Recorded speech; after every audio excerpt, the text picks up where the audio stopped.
તો કોંગ્રેસી ચિંતન શિબિરમાં હાલમાં કોંગ્રેસના પૂર્વ અધ્યક્ષ રાહુલ ગાંધી કરી રહ્યા છે સંબોધન। मुझे बहुत अच्छा लगता है और कुछ ना कुछ हर बार कुछ ना कुछ सीखने को मिल जाता है। आप यूनिक तरीके से काम करते हो।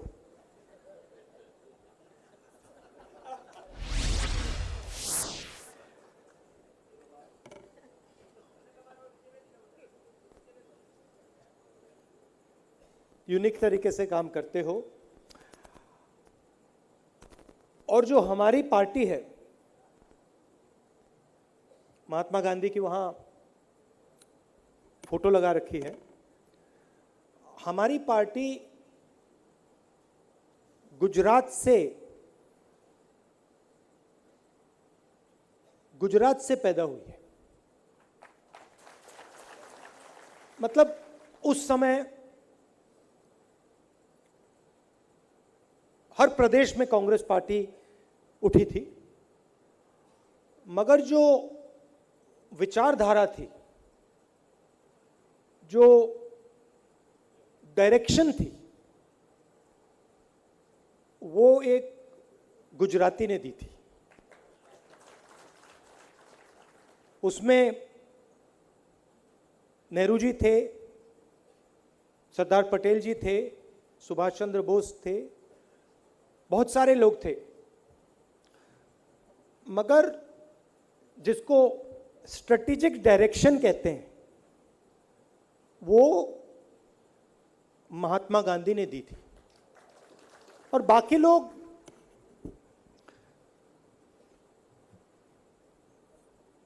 गांधी जी में और बाकी जो नेता थे उनमें एक बहुत बड़ा फर्क था। मेरे परदादा भी गांधी जी के साथ काम करते थे। मैंने उनकी एक चिट्ठी पढ़ी जो वो गांधी जी के बारे में किसी को लिखी उन्होंने। मैं आपको बात समझ आ जाएगी। चिट्ठी में नेहरू जी लिखते हैं कि मैं इस मामले पे मेरी गांधी जी के साथ बातचीत हुई, डिस्कशन हुई, और मेरा पूरा मन, मेरी पूरी लॉजिक कह रही है कि इस मामले में गांधी जी गलत बोल रहे हैं और मैं सही बोल रहा हूं। मगर मैं जानता हूं, अंदर से मैं जानता हूं कि मेरा दिमाग कह रहा है कि वो गलत है और मैं सही हूं, मगर मैं जानता हूं कि वो सही है और मैं गलत हूं। मुझे बात समझ नहीं आ रही है क्यों। मतलब वो दूसरी लेवल पे बात कर रहे हैं, मैं दूसरी लेवल पे बात कर रहा हूं। मुझे लग रहा है कि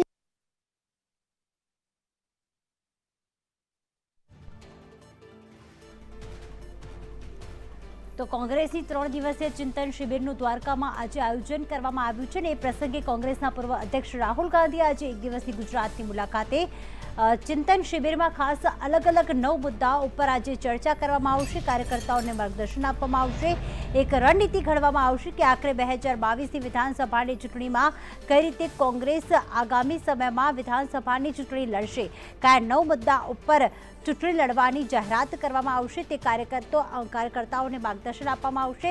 રાહુલ ગાંધીએ કહ્યું છે કે આપણી પાર્ટી એ ગુજરાતમાંથી પેદા થઈ છે ને આ ગુજરાતમાં હવે ક્યાંક પરિવર્તનની જરૂર છે, જેના માટે કોંગ્રેસ દ્વારા આ વખતે 125 વિધાનસભા બેઠકો જીતવાનો જે લક્ષ્યાંક નક્કી કરવામાં આવ્યો છે તે લક્ષ્યાંકને સર કઈ રીતે કરવું તે અંગે રાહુલ ગાંધી કાર્યકર્તાઓને અત્યારે માર્ગદર્શન આપી રહ્યા છે।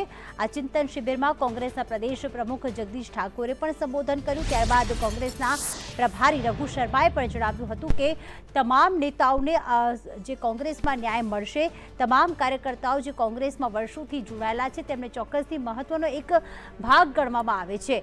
અને સાથે જ અલગ અલગ મુદ્દા ઉપર જ્યારે આ વખતે વિધાનસભાની ચૂંટણી કોંગ્રેસ લડવા જઈ રહી છે, જેમાં બેરોજગારીનો મુદ્દો છે, અર્થતંત્રનો મુદ્દો છે, મોંઘવારીનો મુદ્દો છે, સાથે સાથે કોરોનાના સમયમાં જે પ્રમાણે અહીંયા લોકોને જે સ્થિતિનો સામનો કરવો પડ્યો હતો તે મુદ્દો પણ કોંગ્રેસ આ વખતે ઉઠાવશે। સાથે સરકારી ભરતીમાં જે ભ્રષ્ટાચાર સામે આવી રહ્યું છે, જે વહાલા દોહલાની નીતિ ગણીને અને જે ખાસ ભરતી કરવામાં આવી રહી છે, જે પેપર ફૂટી રહ્યા છે, તે મુદ્દો પણ કોંગ્રેસ આ વિધાનસભાની ચૂંટણીમાં ઉઠાવવા જઈ રહ્યું છે। તો ખાલી પડેલી જે પણ ભરતી છે, જે જગ્યાઓ પર છે અને સાથે સરકારી કર્મચારીઓ સાથે જે અન્યાય થઈ રહ્યો છે તેનો મુદ્દો પણ આ વખતે કોંગ્રેસ ઉઠાવવા જઈ રહી છે।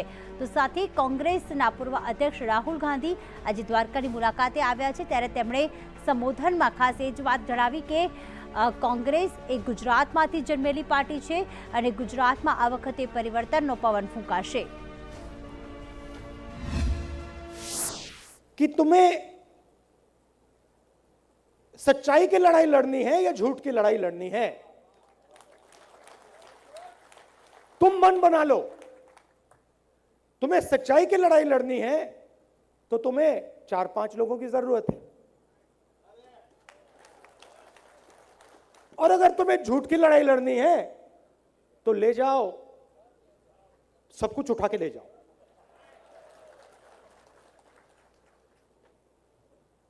सौ भाई चाहिए वो ले लो, हथियार चाहिए वो भी ले लो। अब उस दिन नहीं थे, बट जो भी है, हेलीकॉप्टर, हवाई जहाज,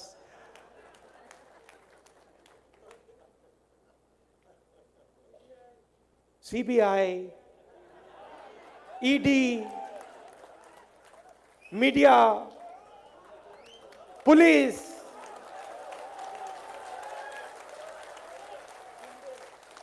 गुंडे,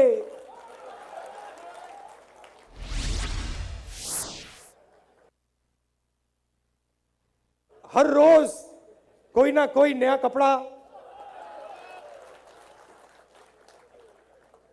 तो गुजरात हमें यह सिखाता है कि एक तरफ सत्ता हो, सीबीआई हो, ईडी हो, कौरव हो, कुछ फर्क नहीं पड़ता, वो माया है।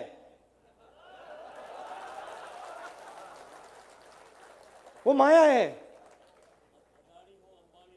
वो जो भी है, वो जो भी है वो माया है। और दूसरी तरफ सच्चाई। अब देखिए, उनको देखिए, हाथ में सीबीआई है, ईडी, मीडिया,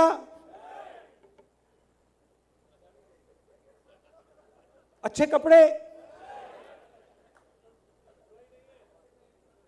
सच्चाई ऐसी लगती है।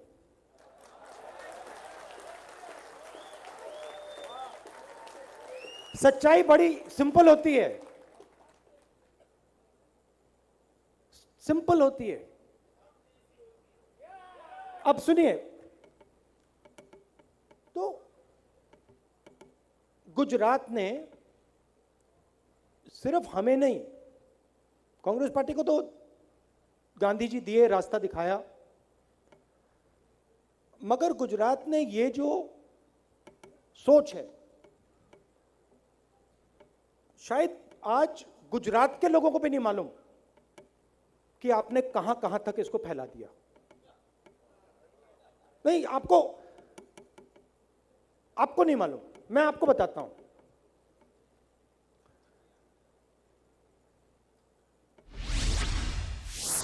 आप लोग, अभी कहा किसी ने कि थोड़ी मायूसी है,